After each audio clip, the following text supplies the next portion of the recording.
Hi friends, welcome to trace K T U. ഇപ്പോൾ നമ്മൾ ഇന്ന് ഡിസ്കസ് ചെയ്യുന്നത് ഒരു യൂണിവേഴ്സിറ്റി പ്രോബ്ലമാണ്. ഓക്കെ, നമ്മൾ സിംഗിൾ പ്ലച്ചിൻ്റെ ഡിസൈൻ പ്രൊസീജിയർ പഠിച്ചു, അതുപോലെ തന്നെ ഡിസൈൻ പ്രോബ്ലം പഠിച്ചു.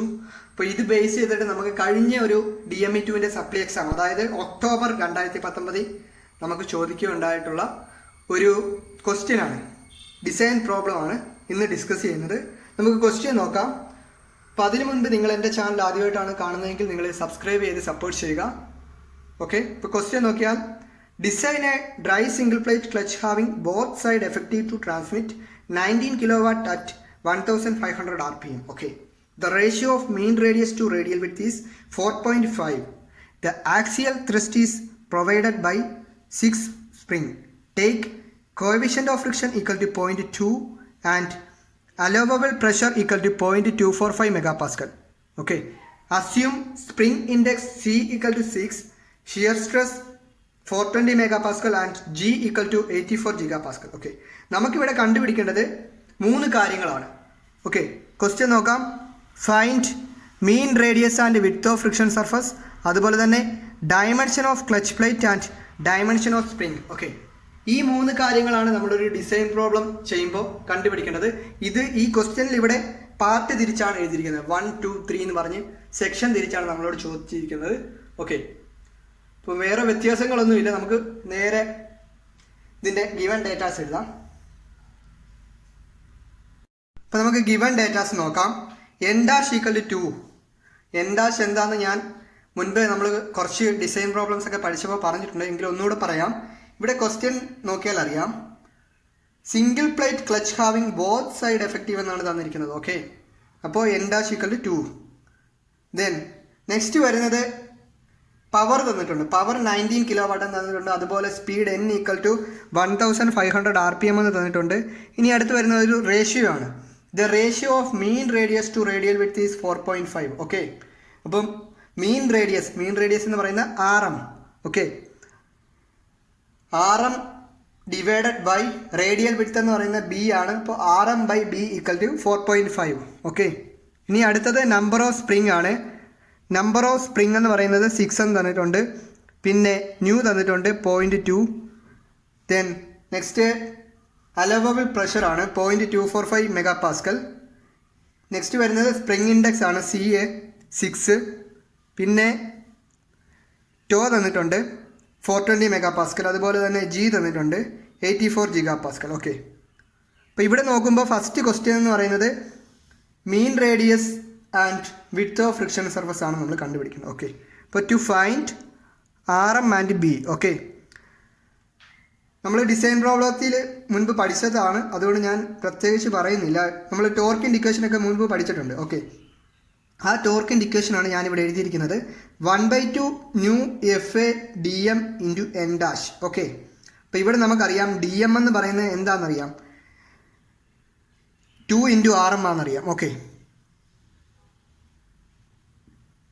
ഇനി ഡിസൈൻ പ്രോബ്ലം ചെയ്യുമ്പോൾ ഞാൻ പറഞ്ഞിട്ടുണ്ട്, റേഡിയൽ വിഡ്ത്ത് RM/B എന്നൊക്കെ പറയുമ്പോഴത്തേക്ക് ക്വസ്റ്റ്യൻ തരുമ്പോഴത്തേക്ക് നമ്മൾ axial force FA equal to P into A എന്ന് പറഞ്ഞെടുക്കണമെന്ന് ഞാൻ പറഞ്ഞിട്ടുണ്ട്.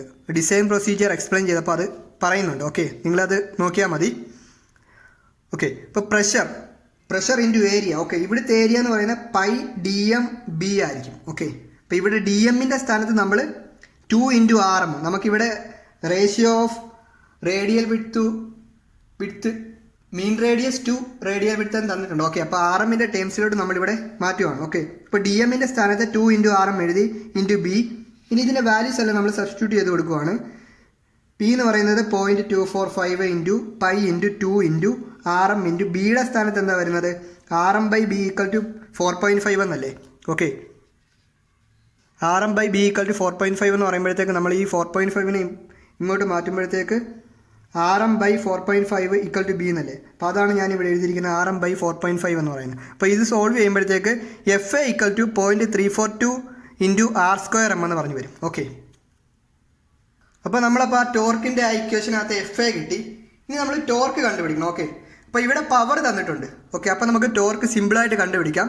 പവറിൻ്റെ ഒരു ഇക്വേഷൻ നമുക്കറിയാം, P equal to 2π/ND divide by 60,000 എന്നുണ്ട്. ഓക്കെ, അപ്പോൾ ഇവിടെ നിന്ന് നമ്മൾ ഈ പവറിൻ്റെ വാല്യൂ നമ്മൾ സബ്സ്റ്റിറ്റ്യൂട്ട് ചെയ്ത് കൊടുത്തു 19 × 10⁻³ okay equal to 2π × 1500 × t divide by 60,000 okay. അപ്പോൾ ഇത് സോൾവ് ചെയ്യുമ്പോഴത്തേക്ക് t ഈക്വൽ ടു 120,957.75 എന്ന് പറഞ്ഞു വരും. ഓക്കെ, ഇതിനെ ഞാൻ ഇങ്ങനെ 120.95 × 10⁻³ ന്യൂട്ടൺ എന്ന് പറഞ്ഞു എഴുതി. ഓക്കെ, ഇനി നമുക്ക് കിട്ടിയ ഈ ടിയുടെ വാല്യൂ അതുപോലെ തന്നെ എഫ് ഐയുടെ വാല്യൂ ഒക്കെ നമ്മൾ ആ ടോർക്കിൻ്റെ ഇക്വേഷനിലോട് സബ്സ്റ്റിറ്റ്യൂട്ട് ചെയ്ത് കൊടുക്കുകയാണ്. ഓക്കെ, അപ്പോൾ substitute values in equation 1. Okay, അപ്പോൾ ഇങ്ങനെ വരും. ഇതെല്ലാം വാല്യൂസ് എല്ലാം സബ്സ്റ്റിറ്റ്യൂട്ട് ചെയ്ത് കൊടുക്കുമ്പോഴത്തേക്ക് നമ്മൾ ചെയ്യുമ്പോഴത്തേക്ക് 120.95 × 10⁻³ ഈക്വൽ ടു 0.1368 × RM³ എന്ന് പറഞ്ഞു വരും. ഓക്കെ, ഇവിടെ നിന്ന് നമുക്ക് RMൻ്റെ വാല്യൂ കണ്ടുപിടിക്കാമല്ലോ. RMൻ്റെ വാല്യൂ ഇപ്പോൾ 95.97 എന്ന് പറഞ്ഞു വന്നു. അപ്പോൾ അതിനെ ഞാൻ 96 എന്ന് എഴുതി റൗണ്ട് ചെയ്ത് എഴുതിയിരിക്കുകയാണ്. അപ്പോൾ ഇവിടെ നമുക്ക് RM കിട്ടിയപ്പോൾ നമുക്ക് എന്തായാലും നമുക്ക് ബിയുടെ വാല്യൂ കണ്ടുപിടിക്കാമല്ലോ. ഓക്കെ, RM ഡിവൈഡഡ് ബൈ 4.5 ചെയ്യുമ്പോഴത്തേക്ക് 96 divided by 4.5 equal to 21.33. Okay, round ചെയ്ത് 22 എന്ന് എഴുതി. ഓക്കെ, അപ്പോൾ നമുക്ക് ഫസ്റ്റ് ക്വസ്റ്റ്യൻ കിട്ടി. നമുക്ക് എന്തൊക്കെയാണ് അവിടെ കണ്ടുപിടിക്കേണ്ടത്? നമുക്ക് മീൻ റേഡിയസ് കണ്ടുപിടിക്കണം. അപ്പോൾ മീൻ റേഡിയസ് ആണ് ഇവിടെ കിട്ടിയിരിക്കുന്നത്. അടുത്തത് വിഡ്ത്ത് ഓഫ് ഫ്രിക്ഷൻ സർഫസ് ആണ്. Okay, width of friction surface ആണ് ബി എന്ന് പറഞ്ഞ് ഇവിടെ കിട്ടിയിരിക്കുന്നത്. ഓക്കെ, ഇനി അടുത്തത് dimension of clutch plate. Okay, dimensions of clutch plate എന്ന് പറയുമ്പോഴത്തേക്ക് നമുക്ക് ഒരു റിലേഷൻ ഉണ്ട്. RM equal to R0 plus RI divided by 2. Okay, നിങ്ങൾ നേരത്തെ പഠിച്ചിട്ടുണ്ട് DM equal to D0 plus DI divide by 2. Okay, അപ്പോൾ അതുപോലെ തന്നെ നമ്മൾ RMൻ്റെ ഇതാണ് എഴുതിയിരിക്കുന്നത്. ഓക്കെ, അപ്പോൾ ഇതിനെ ഈ 2നെ ഇങ്ങോട്ട് മൾട്ടിപ്ലൈ ചെയ്യുമ്പോഴത്തേക്ക് RI plus R0 equal to 2 × RM എന്ന് പറഞ്ഞു വരുമല്ലോ. ഇനി അപ്പോൾ RMൻ്റെ വാല്യൂസ് എനിക്കറിയാം. അത് ഞാൻ സബ്സ്റ്റിറ്റ്യൂട്ട് ചെയ്ത് കൊടുക്കുമ്പോഴത്തേക്ക് 192 എന്ന് പറഞ്ഞു തന്നു. ഇതിനെ ഇക്വേഷൻ 2 എന്ന് വിളിച്ചു. ഇനി നമുക്കറിയാം വിഡ്ത്ത് എന്ന് പറയുന്നത് R0 മൈനസ് RI ആയിരിക്കും. ഓക്കെ, ഇത് നിങ്ങളൊന്ന് നോട്ട് ചെയ്ത് വെക്കണം. ഇങ്ങനെയുള്ള പ്രോബ്ലം ചോദിക്കുമ്പോഴത്തേക്ക് ഈ ഒരു ഇക്വേഷൻ മറന്നു പോകല്. വിഡ്ത്ത് എന്ന് പറയുന്നത് R0 മൈനസ് RI ആയിരിക്കും. ഓക്കെ, അപ്പോൾ ഞാനത് ഇവിടെ എഴുതിയിരിക്കുകയാണ്. R0 plus RI equal to 22 എന്ന് പറഞ്ഞ് എഴുതി. ഓക്കെ, അതിനെ ഞാൻ ഇക്വേഷൻ 3 എന്ന് വിളിച്ചു. ഇനി 2 + 3 ചെയ്യുവാണ്. ഓക്കെ, അപ്പോൾ RI plus R0 plus R0 minus RI equal to 192 + 22 എന്ന് എഴുതി. അപ്പോൾ ഇവിടെ RI പ്ലസ് RIയും മൈനസ് RIയും ക്യാൻസൽ ആയിപ്പോയി. അപ്പോൾ 2R0 ഈക്വൽ ടു എന്ന് പറഞ്ഞ് 214 എന്ന് പറഞ്ഞു വന്നു. ഇപ്പോൾ 2R0 എന്ന് പറയുന്നത് എന്താണ്? D0 ആയിരിക്കുമല്ലോ. അപ്പോൾ ഇവിടെ R0 എന്ന് പറയുന്നത് 107 ആയിരിക്കും. ഇനി നമുക്ക് ഒരു ഇക്വേഷൻ ഉണ്ട്. R0 മൈനസ് RI എന്ന് പറയുന്നത് 22 നമുക്ക് വിഡ്ത്തിൻ്റെ ആ ഇക്വേഷൻ ഉണ്ട്. ഓക്കെ, ആ റിലേഷൻ ഉണ്ട്. ആ റിലേഷനിലോട്ട് നമ്മൾ R0ൻ്റെ വാല്യൂ സബ്സ്റ്റിറ്റ്യൂട്ട് ചെയ്ത് കൊടുക്കുമ്പോഴത്തേക്ക് നമുക്ക് RI ഈക്വൽ ടു 85 എന്ന് പറഞ്ഞു വരും. ഓക്കെ, അപ്പോൾ DI എന്ന് പറയുന്നത് 2 × RI ആയിരിക്കും. അതാണ് 170 എന്ന് പറഞ്ഞു എഴുതിയിരിക്കുന്നത്. ഓക്കെ, അപ്പോൾ നമ്മൾ final answer D0 equal to 214 അതുപോലെ DI ഈക്വൽ ടു 170 ആണ്. ഓക്കെ, ഇനി ഇത് ലാസ്റ്റ് ക്വസ്റ്റ്യൻ ആണ്. Dimension of the spring. Okay, dimension of the spring എന്ന് പറയുന്നത് ഇച്ചിരി ഒരു ലെങ്തി ആയിട്ടുള്ളൊരു പാർട്ടാണ്. അപ്പം നിങ്ങൾ ശ്രദ്ധിച്ച് വേണം ഇതൊക്കെ ചെയ്യാനായിട്ട്. ഓക്കെ, അപ്പോൾ നമ്മൾ മുൻപ് സ്പ്രിങ്ങിൻ്റെ ഡിസൈനൊക്കെ DME 1 പഠിച്ചിട്ടുണ്ട്. അതിലെ ആ സെയിം ഇക്വേഷൻ തന്നെയാണ് ഇവിടെ ഫോളോ ചെയ്യുന്നത്. പിന്നെ ഞാൻ ഇവിടെ ഡാറ്റ ബുക്കിൻ്റെ പേജ് നമ്പർ ഒന്നും എഴുതിയിട്ടില്ല. അത് ഞാൻ മുൻപ് ഒരു ഡിസൈൻ പ്രോബ്ലം ചെയ്തിരുന്നു. അപ്പോൾ അതിനകത്ത് സ്പെസിഫൈ ചെയ്യുന്നതുകൊണ്ടാണ് നമുക്ക് ടൈം ലിമിറ്റ് കാരണമാണ് നമ്മളിത് എഴുതാത്തത്. ഓക്കെ, ഇപ്പോൾ first to find small d and capital D. ഇപ്പോൾ ഇവിടെ സ്മോൾ d എന്ന് പറയുന്നത് ഡയമീറ്റർ ഓഫ് സ്പ്രിംഗ് വയർ ആണ്. ക്യാപിറ്റൽ D എന്ന് പറയുന്നത് മെയിൻ ഡയമീറ്റർ ഓഫ് സ്പ്രിംഗ് ആണ്. ഓക്കെ, നമുക്കറിയാം ടോയുടെ ഒരു റിലേഷൻ ഉണ്ട്. Tau equal to 8F DK divide by πd³ equal to 8F CK divide by πd². Okay, അപ്പോൾ ഇവിടെ നമുക്ക് ഇഷ്ടമുള്ള ഇക്വേഷൻ ചൂസ് ചെയ്യാം. ഇവിടെ നമുക്ക് നോക്കുമ്പോൾ സിയുടെ വാല്യൂ തന്നിട്ടുണ്ട്. സ്പ്രിംഗ് ഇൻഡെക്സ് C എന്ന് പറയുന്നത് 6 എന്ന് തന്നിട്ടുണ്ട്. അപ്പോൾ ഞാൻ ഈ ഇക്വേഷനാണ് ചൂസ് ചെയ്യുന്നത്. ഓക്കെ, അപ്പോൾ ഇവിടുത്തെ ഡാറ്റാസ് എല്ലാം നമുക്ക് എഴുതാം. ഇപ്പോൾ C എന്ന് പറയുന്നത് capital D divided by small d ആണ്, ഈക്വൽ ടു 6. ഇനി ടോ ഈക്വൽ ടു 420 MPa. അതുപോലെ G equal to 84 GPa. Okay, GPaനെ മെഗാപാസ്കലിലോട്ട് ഇവിടെ കൺവേർട്ട് ചെയ്തിരിക്കുകയാണ്. 84 × 10⁻³ MPa. ഓക്കെ, ഇനി നമുക്ക് ഇവിടുത്തെ ആ ഇക്വേഷൻ നോക്കുമ്പോൾ അറിയാം ഇവിടെ ഒരു K ഉണ്ട്. ഓക്കെ, ഈ Kയുടെ വാല്യൂ കണ്ടുപിടിക്കാനുള്ള നമ്മൾ DME 1 സ്പ്രിങ്ങിൻ്റെ കേസൊക്കെ പഠിച്ചിട്ടുണ്ട്. K equal to 4C - 1 divided by 4C - 4 plus 0.615 divided by C. Okay, ഇത് വാല്യൂസ് സിയുടെ വാല്യൂ നമുക്കറിയാം 6 സബ്സ്റ്റിറ്റ്യൂട്ട് ചെയ്ത് കൊടുക്കുമ്പോഴത്തേക്ക് നമുക്ക് ആൻസർ 1.2525 എന്ന് പറഞ്ഞ ആൻസർ വരും. ഓക്കെ, ഇനി അപ്പോൾ സി കിട്ടി, കെ കിട്ടി. ഇനി അതിനകത്ത് എഫ് കാണണം. ടോയുടെ ഇക്വേഷനകത്തുള്ള 8f(ck) divide by pi d സ്ക്വയറിലെ വാല്യൂസ് ആണ് നമ്മൾ ഓരോന്നോരോന്ന് കണ്ടുപിടിക്കുകയാണ്.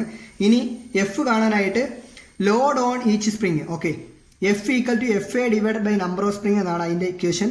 ഓക്കെ, ഇവിടെ നമുക്ക് ഓവർലോഡിൻ്റെ കണ്ടീഷൻ ഒന്നും തന്നിട്ടില്ല. മുൻപ് ചെയ്ത പ്രോബ്ലത്തിൽ 50% ഓവർലോഡും തന്നിട്ടുണ്ടായിരുന്നു. ഓക്കെ, തന്നിട്ടില്ലെങ്കിൽ നമ്മൾ അസ്യൂം ചെയ്യണം.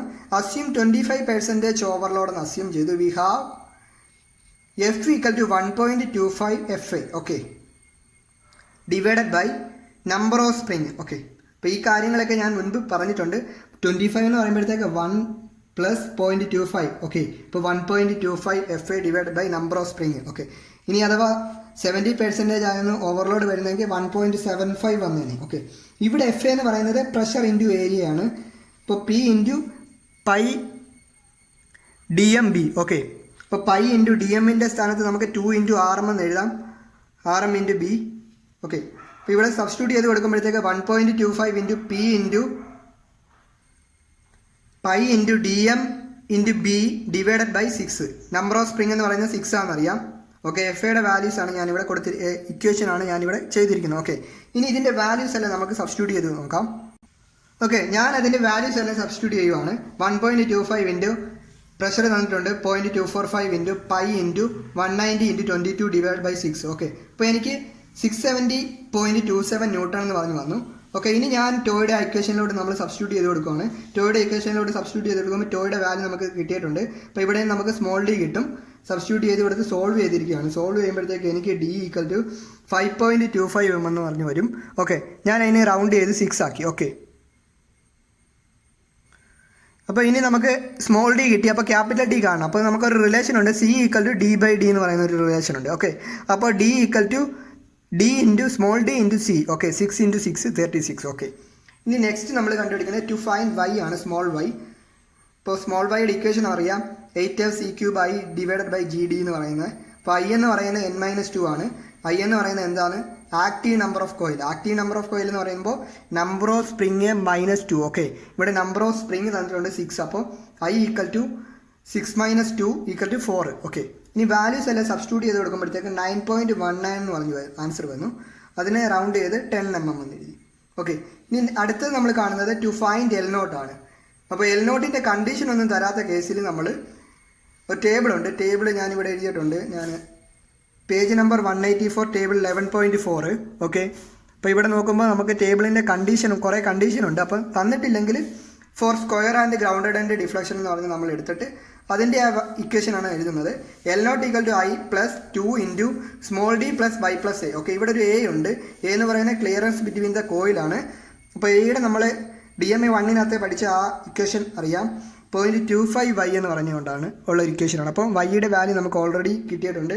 അതുമായിട്ട് സബ്സ്റ്റിറ്റ്യൂട്ട് ചെയ്ത് കൊടുക്കുമ്പോഴത്തേക്ക് 2.5 എന്ന് പറഞ്ഞ ആൻസർ വരും. ഇനി ഞാൻ എൽ നോട്ടിൻ്റെ വാല്യൂസ് ആ ഇക്വേഷനിലോട്ട് L nought equal to I plus 2D plus Y plus എന്ന് പറയുന്ന ആ വാല്യൂസ് എല്ലാം സബ്സ്റ്റിറ്റ്യൂട്ട് ചെയ്യുമ്പോഴത്തേക്ക് എനിക്ക് 48.5 mm എന്ന് വന്നു. അപ്പോൾ അതിനെ റൗണ്ട് ചെയ്ത് 49 mm എന്ന് എഴുതി. ഇനി അടുത്ത് നമ്മൾ കാണുന്നത് പിച്ചാണ്. അതെങ്ങനെയാണെന്ന് നോക്കാം. ഓക്കെ, പിച്ചിൻ്റെ ഇക്വേഷൻ എന്ന് പറഞ്ഞു കഴിഞ്ഞാൽ P equal to L not minus 2D divide by I ആണ്. അപ്പോൾ ഇത് നമ്മൾ മറ്റേ ആ സ്ക്വയർ ആൻഡ് ഗ്രൗണ്ടഡ് ആൻഡ് ഡിഫ്ലക്ഷൻ്റെ ആ ടേബിളിൽ തന്നെ ഉണ്ട്. അപ്പോൾ അത് ആ കണ്ടീഷനാണ് എടുക്കേണ്ടത്. ആ കണ്ടീഷനിലുള്ള പിച്ചിൻ്റെ ഇതാണ് എഴുതിയിരിക്കുന്നത്, ഇക്വേഷനാണ് എഴുതിയിരിക്കുന്നത്. ഓക്കെ, അപ്പോൾ നമുക്ക് വാല്യൂസ് നമുക്ക് എൽ നോട്ടിൻ്റെ അറിയാം, 2 ഇൻറ്റു ഡിയുടെ അറിയാം, ഐയുടെ അറിയാം. അപ്പോൾ ആ വാല്യൂസ് എല്ലാം നമ്മൾ സബ്സ്റ്റിറ്റ്യൂട്ട് ചെയ്ത് കൊടുക്കുമ്പോഴത്തേക്ക് 9.25 mm എന്ന് പറഞ്ഞ ആൻസർ വരും. ഓക്കെ, 9.25 mm പിച്ച് കിട്ടി. അതുപോലെ തന്നെ എൽ നോട്ട് എന്ന് പറയുന്ന 49 mm കിട്ടി, വൈ എന്ന് പറയുന്ന 10 mm കിട്ടി. അതുപോലെ ക്യാപിറ്റൽ ഡി എന്ന് പറയുന്ന 36 കിട്ടി, സ്മോൾ ഡി 6 കിട്ടി. ഓക്കെ, അപ്പോൾ നമ്മൾ ഓൾറെഡി നമ്മൾ ആ സ്പ്രിങ്ങിൻ്റെ എല്ലാം നമ്മൾ ഡയമെൻഷൻ കണ്ടുപിടിച്ചിരിക്കുന്നു. അപ്പോൾ ഇത്രയേ ഉള്ളൂ ഈ ഒരു ക്വസ്റ്റ്യൻ. ഓക്കെ, ഇതിൻ്റെ സൊല്യൂഷൻ വളരെ സിമ്പിളാണ്. നിങ്ങൾ ഈ പ്രൊസീജിയർ ഒന്ന് ഫോളോ ചെയ്താൽ മതി. ഇത് ഞാൻ മുൻപ് പ്രൊസീജിയറിൻ്റെ ഈ ക്ലച്ചിൻ്റെ പ്രൊസീജിയറായിട്ട് പഠിപ്പിച്ചിട്ടുണ്ട്. അപ്പോൾ ആ വീഡിയോ കണ്ടു നോക്കുക. കണ്ടതിന് ശേഷം ആ ടേബിളിലുള്ള കാര്യങ്ങൾ ആ ഇക്വേഷൻ ഒക്കെ എവിടെയൊക്കെയാണ് നിങ്ങൾ ഡാറ്റ ബുക്കായിട്ട് നോക്കുക, എന്നിട്ട് ഈ പ്രോബ്ലം ചെയ്യാൻ നോക്കുക. ഓക്കെ, അപ്പോൾ നിങ്ങൾക്ക് വീഡിയോ ഇഷ്ടമായെങ്കിൽ നിങ്ങൾ മാക്സിമം ഷെയർ ചെയ്ത് കൊടുത്ത് സപ്പോർട്ട് ചെയ്യുക. അതുപോലെ തന്നെ നിങ്ങൾ ആദ്യമായിട്ടാണ് എൻ്റെ ചാനൽ കാണുന്നതെങ്കിൽ സബ്സ്ക്രൈബ് ചെയ്യുക. ഓക്കെ, അപ്പോൾ നമുക്ക് മറ്റൊരു വീഡിയോ ആയിട്ട് വീണ്ടും കാണാം. Thank you.